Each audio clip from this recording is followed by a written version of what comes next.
Good morning students. इस video में हम अकाउंटिंग इक्वेशन के प्रैक्टिकल क्वेश्चन करेंगे। यहाँ पे अगर हम देखें इक्वेशन मैंने लिखी हुई है assets is equal to liability plus capital. Assets जो है वो लायबिलिटी और कैपिटल को मिला दें तो उसके इक्वल हमारी असेट्स होती है।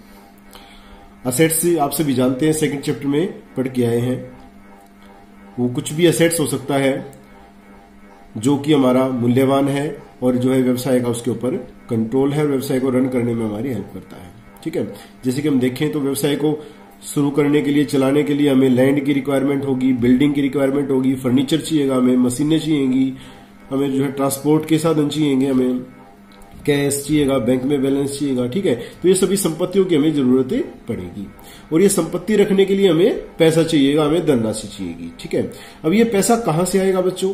कुछ पैसा तो जो स्वामी है बिजनेस का, जो जिसको हम बिजनेसमैन बोलते हैं, एंटरप्रेन्योर बोलते हैं, ओनर बोलते हैं, उसके पास कुछ पैसा होगा तो वो उसको लगा देगा बिजनेस में, उससे संपत्तियां खरीद लेगा। तो जो पैसा बिजनेसमैन लगाता है, आप सभी जानते हैं, पढ़ के आए हैं कि वो पैसा क्या होता है? कैपिटल होता है, जो ओनर पैसा लगाता है बिजनेस में। ठीक है, तो कुछ पार्ट तो असेट्स का कहां से आ गया? कैपिटल से आ गया। और जो बाकी पार्ट जो ओनर के पास नहीं है उसको वो बाहर से अरेंज करेगा, या तो कहीं से वो बैंक से या और कहीं से वित्तीय संस्थाओं से या और लोगों से वो जो है लोन लेगा। ठीक है, इसके अलावा जो है वो उधार में लेगा कुछ सामान, वो क्रेडिटर्स हो जाएंगे, तो बाहर से पैसा अरेंज करेगा। और जो पैसा वो बाहर से लेता है व्यवसाय के, उसको हम क्या बोलते हैं? लायबिलिटीज, दायित्व। उसका दायित्व है कि वो पैसा उसने चुकाना पड़ेगा जितने के लिए दिन के लिए उसने लिया है। ठीक है, इसलिए जो है ये समीकरण हमारा बराबर रहता है हमेशा कि असेट्स में कुछ पैसा ओनर का होता है, कुछ पैसा बाहर का होता है। इसलिए हमारे assets is equal to liability plus capital होता है। अब यहां पे अगर हम देखें, आगे क्वेश्चन आएंगे हमारे कि इन तीन आइटम्स हमारी हैं, असेट्स, लायबिलिटी और कैपिटल। इन तीन में से अगर दो आइटम हमारी गिवन है क्वेश्चन में, तो थर्ड वन हम इजीली फाइंड आउट कर सकते हैं। इसी समीकरण की हेल्प से हम जो है बना सकते हैं तीन इक्वेशन। तो असेट्स अगर हमें फाइंड आउट करनी है और हमारे पास लायबिलिटी और कैपिटल है, तो हम कैसे निकाल सकते हैं? लायबिलिटी और कैपिटल को ऐड कर देंगे तो हमारे पास असेट्स आ जाएंगे। अगर बच्चों हमारे पास लायबिलिटी नहीं है और असेट्स और कैपिटल है, तो हम ये फाइंड आउट कर सकते हैं इसी फॉर्मूले से। लायबिलिटीज हमारी है इज इक्वल टू, उधर असेट्स थी, कैपिटल को हमने उधर किया तो प्लस है माइनस हो गई हमारी, माने liabilities is equal to assets minus capital. इसी तरह से अगर कैपिटल हमें फाइंड आउट करना है and we have assets and liabilities, then the formula will be capital is equal to assets minus liabilities. ठीक है, तो इस तरह से हम फाइंड आउट कर सकते हैं। तो इसी इक्वेशन को बच्चों, अच्छा, जो भी हमारी ट्रांजेक्शन्स होंगी, हर ट्रांजेक्शन्स के बाद भी हमारी जो इक्वेशन है वो क्या रहेगी? हमारी बराबर रहेगी, क्योंकि उसका इन्हीं में से किन्हीं दो आइटम्स पे हमारा इफेक्ट पड़ेगा। हम ये पढ़ के आए हैं जो है अकाउंटिंग प्रिंसिपल्स वाले चैप्टर में भी कि हमारे जो है किसी भी ट्रांजेक्शन से हमारे मिनिमम दो अकाउंट हमारे इफेक्टेड होते हैं। हमारे कुछ चीज हमारे पास आती है तो कुछ चीज हमारे पास से जाती भी है, तो यही हमने इसमें प्रेजेंट करना है।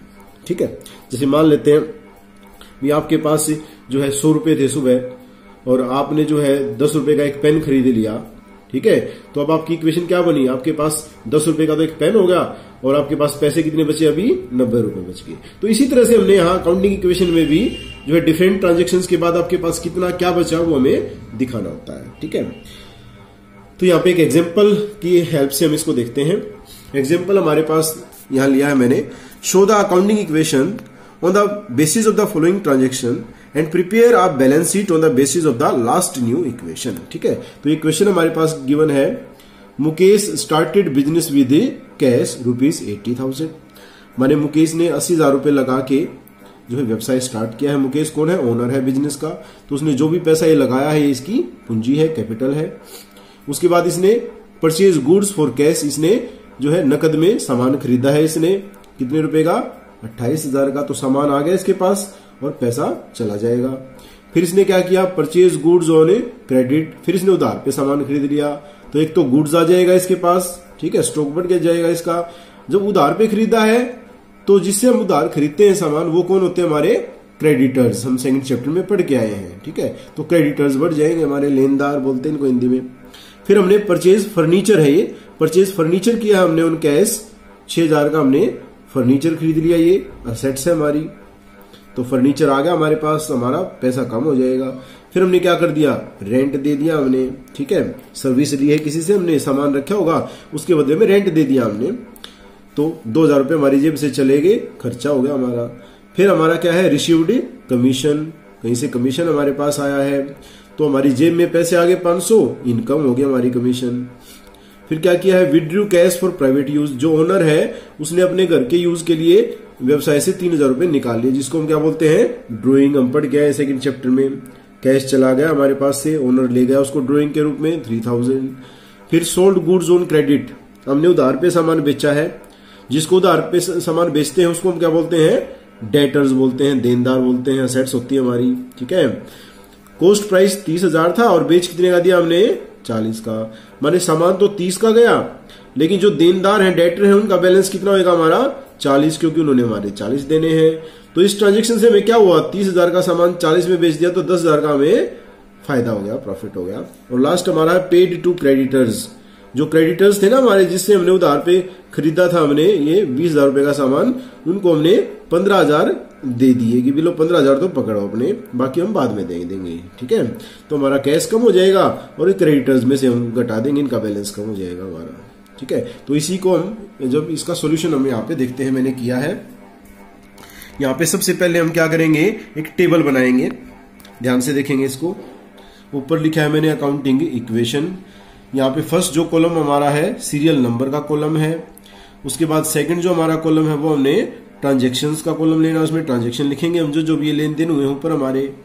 नेक्स्ट जो हमारा है उसमें आप इस तरह से लाइन लगा लेंगे, तो असेट्स यहां लिख देंगे बीच में। असेट्स का कॉलम सबसे बड़ा रखेंगे क्योंकि असेट्स हमारी ज्यादा होती हैं, इजिकल टू लायबिलिटीज और प्लस कैपिटल। अब यहां नीचे मैंने एक लाइन और लगाई है, इसमें यहाँ पे मैं क्या करूंगा, जो भी एसेट्स मेरी आती जाएंगी उनको हम अलग अलग दिखाता जाऊंगा और यहाँ पे लायबिलिटीज को दिखाता जाऊंगा।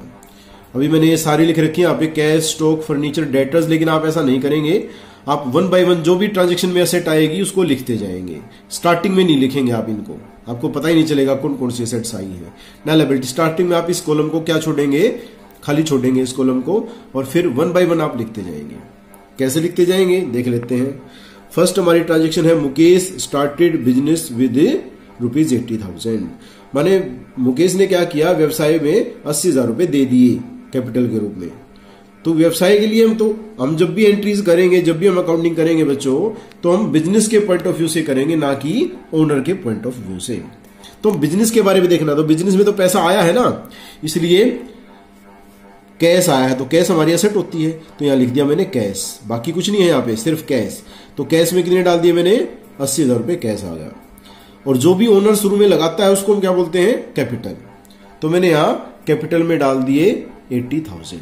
यहाँ पे बीच में 0 लगाई हुई है, ये भी बाद में लगानी हमने, क्योंकि अभी तो हमारे पास ये कोई भी आइटम है ही नहीं, ये बाद में आती जाएंगे हमारे पास। तो अभी क्या करना, शुरू में सिर्फ कैश में 80,000 रुपए और कैपिटल के नीचे 80,000 रुपए। ठीक है। उसके बाद फिर हम यहाँ लाइन लगा के टोटल कर देंगे, इसको बोलेंगे इक्वेशन। अब यहाँ पे कैश में हमारे 80,000 है और हमारे जो है कैपिटल में भी हमारे कितने हैं, 80,000 रुपए है, तो बराबर होगी दोनों। उसके बाद सेकंड हमारी जो ट्रांजेक्शन है वो है परचेज गुड्स फॉर कैश ₹28,000। 28,000 रुपए का सामान हमने खरीद लिया। तो गुड्स जो होता है बच्चों उसको हम स्टॉक बोलेंगे, क्या बोलेंगे, स्टॉक। और ये मेरे असेट्स है, तो यहाँ पे आप लिख देंगे हम प्लस करके, यहाँ क्या डाल देंगे, स्टॉक डाल देंगे, इस ट्रांजेक्शन में आया है। तो स्टॉक में हम क्या कर देंगे, जोड़ देंगे, प्लस कर देंगे 28,000। अब चूंकि कैश में खरीदा है तो हमारे पास से क्या गया है, पैसे, कैश कम हो जाएगा, कैश में से हम क्या कर देंगे, घटा के दिखा देंगे 28,000। ठीक है। बाकी कैपिटल बेस का कोई असर नहीं जाएगा, तो वहां पे हम 0 लिख देंगे अभी। तो फिर से हम क्या करेंगे, इसका लाइन लगा के बैलेंस करेंगे, उसको बोलेंगे न्यू इक्वेशन। पहली जो आई थी उसको इक्वेशन बोलेंगे, और अब जो आई है उसको क्या बोलेंगे, न्यू इक्वेशन। तो यहाँ पे 80,000 का कैश हमारे पास था बच्चों, 28,000 का सामान खरीद लिया हमने, तो 52,000 बच गए। स्टॉक हमारे पास था ही नहीं पहले, अभी हमने खरीदा 28,000 का, तो 28,000 का स्टॉक। और कैपिटल पे भी कोई इस ट्रांजेक्शन में कोई असर पड़ा ही नहीं था, तो इसलिए ये 80,000 ही रहेंगे हमारी। नेक्स्ट जो हमारी थर्ड ट्रांजेक्शन है वो है परचेज गुड्स ऑन क्रेडिट ₹20,000। 20,000 का हमने उधार पे सामान खरीद लिया है। अब एक तो सामान आ गया हमारे पास, सामान माने स्टॉक, तो स्टॉक में मैंने जोड़ दिया 20,000। अब उधार पे खरीदा है तो कौन होते हैं हमारे, क्रेडिटर्स। तो क्रेडिटर्स हमारी यहां लिख दूंगा मैं नीचे, क्रेडिटर्स ये लिख दिया मैंने लायबिलिटीज में, और क्रेडिटर्स के नीचे इसी ट्रांजेक्शन के सामने मैं लिख दूंगा कितने, 20,000। और किसी में कोई असर नहीं जाएगा। फिर से मैं टोटल करूंगा तो न्यू इक्वेशन मेरी आ जाएगी, कैश 52 था, इस बार उस पर कोई असर आया नहीं है तो वो अभी भी 52,000 है। स्टॉक मेरा 28 था, इस ट्रांजेक्शन में 20,000 और आ गया तो माने मेरा 48,000 का स्टॉक मेरे पास हो गया। अभी क्रेडिटर्स मेरे पहले थे ही नहीं, अब 20,000 के क्रेडिटर्स बढ़ गए मेरे, ठीक है, और कैपिटल मेरी वही 80,000 है। नेक्स्ट हमारा है purchase furniture for cash ₹6,000।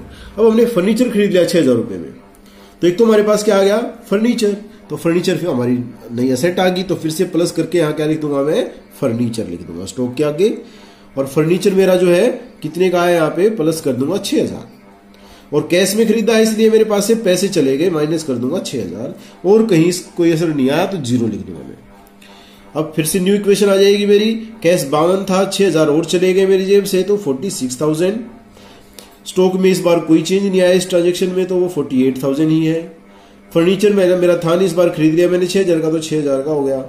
Creditor में इस ट्रांजेक्शन में कोई इफेक्ट आया नहीं, तो वो मेरी 20,000 ही है, और कैपिटल में भी नहीं आया तो वो मेरी 80,000 ही है। नेक्स्ट ट्रांजेक्शन बच्चों हमारी है पेड रेंट ₹2,000, रेंट दे दिया हमने, तो एक तो हमारी जेब से क्या गए, पैसे गए हमारी जेब से, तो 2,000 मैंने क्या करा, कैश में से माइनस कर दिया, लेस कर दिया। अब 2,000 तो चलेगी मेरी जेब से, लेकिन मेरे पास बढ़ा तो कुछ नहीं ना, मेरे पास आया तो कुछ है ही नहीं, तो इसलिए मेरा खर्चा हो गया, एक्सपेंस होगा, माने मैंने कोई सर्विस ली है किसी से, ठीक है। तो जो भी मेरे खर्चे होते हैं, एक्सपेंस होते हैं, माने ऐसी कोई भी ट्रांजेक्शन कि पैसा तो चला जाए हमारे पास से, लेकिन हमारे पास आए कुछ ना उसके बदले में, इसका मतलब हमने सर्विस ली है किसी से, तो वो हमारा एक्सपेंस माना जाएगा, और उस एक्सपेंस को हम क्या करेंगे, लॉस मानते हुए, एक्सपेंस मानते हुए कैपिटल में से माइनस कर देंगे। माने एक बार तो कैश में से कटा दिया हमने, पैसे चले गए, एक बार हमारा एक्सपेंस होगा, कैपिटल में से 2,000 माइनस कर दिया, ठीक है, बाकी किसी पे कोई असर नहीं आया। तो न्यू इक्वेशन बनाएंगे हम, तो 46,000 कैश था, 2,000 हमने रेंट दे दिया था, तो 44,000 बच गए हमारे, और किसी में कोई असर आया नहीं, यहाँ पे सिर्फ लास्ट में कैपिटल में से हमारे 2,000 माइनस हो गए थे, तो वो 78,000 बच गए हमारी। नेक्स्ट हमारी ट्रांजेक्शन है रिसीव्ड कमीशन ₹500। अब हमारे पास कमीशन आया है, तो पैसे आए हैं, तो एक बार तो कैश में ऐड कर देंगे हम। गया क्या हमारे पास से, कुछ नहीं गया, माने हमारी इनकम होगी, सर्विस हमने दी है। देखो अगर हमने पैसे दिए लेकिन बदले में कुछ नहीं आया तो हमारा एक्सपेंस माना जाएगा, और पैसे आए हमारे पास, बदले में देना कुछ नहीं पड़ा हमें, तो हमारी इनकम होगी हमारी 500। तो एक्सपेंस कैपिटल में से लेस हो जाएंगे और इनकम कैपिटल में हमारी प्लस हो जाएगी, ये ध्यान रखना हमने, तो कैपिटल में प्लस कर दिया। फिर से हमने न्यू इक्वेशन निकाल ली, कैश हमारा 44,000 था, 500 हमारा कमीशन आ गया, तो 44,500 हो गया, ठीक है। और कैपिटल हमारी जो है 78,000 थी, 500 का कमीशन आ गया, तो 78,500 होगी, और कहीं असर नहीं आया तो वहां पे हम 0 मेंशन कर देंगे। उसके बाद हमारी नेक्स्ट 7th है withdrew cash for private use. आप सभी जानते हैं कि ओनर जो प्राइवेट यूज के लिए निकालता है उसको ड्रॉइंग बोलते हैं।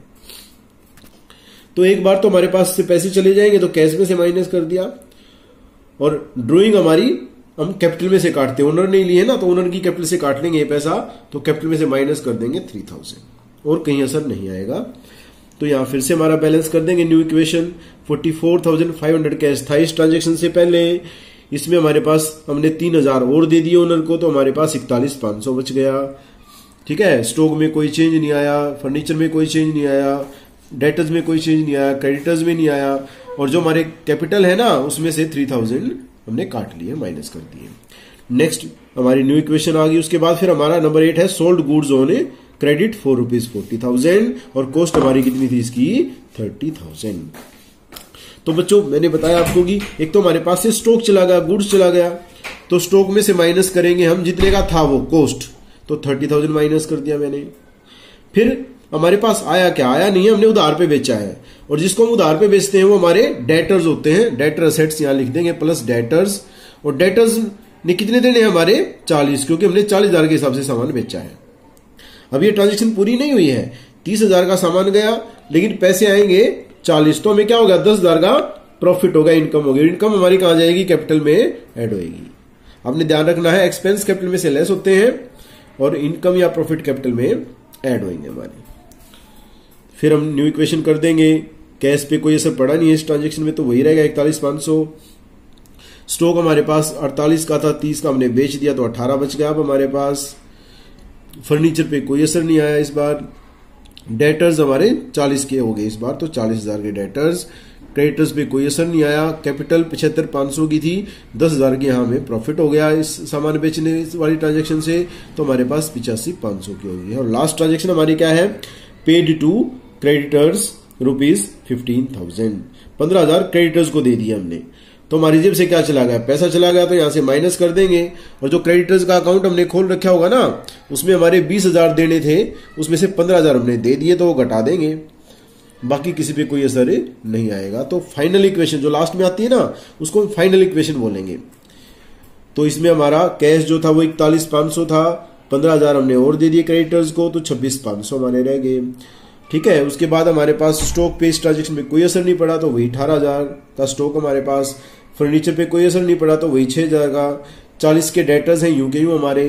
क्रेडिटर्स हमारे 20 के थे, 15 दे दिए, तो 5,000 देने बचे हैं। कैपिटल पे कोई असर नहीं आया, तो 85,500। तो ये हमारी अकाउंटिंग इक्वेशन आ गई न्यू। तो इस तरह से हमने एक अकाउंटिंग इक्वेशन बनानी है इस ट्रांजेक्शन की, ध्यान से आप बनाएंगे इसको। ठीक है, अब इसके बाद इन्होंने कहा था क्वेश्चन में कि आपको एक बैलेंस शीट भी बनानी है। ठीक है, तो बैलेंस शीट जो है यहां पे हमने बनाई है। ये बैलेंस शीट का फॉर्मेट है, ऊपर हम लिखेंगे बैलेंस शीट ऑफ, जिसकी भी हम बना रहे हैं, जैसे मुकेश की यहाँ पे, तो मुकेश एज एट, जिस डेट पे बना रहे हैं, डेट नहीं दी है तो हम खाली छोड़ देंगे उसको। उसके बाद इस तरह से एक फॉर्मेट बनाएंगे हम। इसके लेफ्ट हैंड साइड में हम लिखेंगे लायबिलिटीज प्लस कैपिटल। वैसे लायबिलिटीज भी लिख दे तो भी सही है, क्योंकि कैपिटल भी हमारी क्या होती है, लायबिलिटी ही होती है। क्योंकि हमने पढ़ा था सेकंड चैप्टर में कि जो ओनर है और जो बिजनेस है, दोनों की एंटिटी सेपरेट होती है। तो ओनर ने कुछ भी पैसा दिया है बिजनेस को, तो वो बिजनेस की लायबिलिटी ही मानी जाती है वो भी। ठीक है, तो हम यहाँ लायबिलिटी प्लस कैपिटल भी लिख सकते हैं, नहीं तो लायबिलिटी भी लिख सकते हैं। ठीक है, और यहाँ पे हमारी राइट हैंड साइड में असेट्स आ जाएंगी। अब हम क्या करेंगे, जो हमने इक्वेशन बनाई थी उसी इक्वेशन से हम अमाउंट्स उठाएंगे। कुछ हमने एक्स्ट्रा नहीं लेना है, कुछ हमने अलग नहीं करना है। जैसे कि यहाँ पे मैंने जो इक्वेशन बनाई थी उसी में से हम लेंगे इसको। इक्वेशन में सबसे पहले हमारे पास क्या है, कैश हमारा है 26,500 का, तो ये हम बैलेंस शीट में कैश हम लिख देंगे यहाँ पे 26,500 का। उसके बाद हमारे पास इक्वेशन में क्या था, हमारे पास स्टॉक था 18,000 का और हमारे पास फर्नीचर था 6,000 का। तो ये दोनों असेट्स हम यहाँ लिख देंगे। स्टॉक हमारा 18,000 का, फर्नीचर 6,000 का।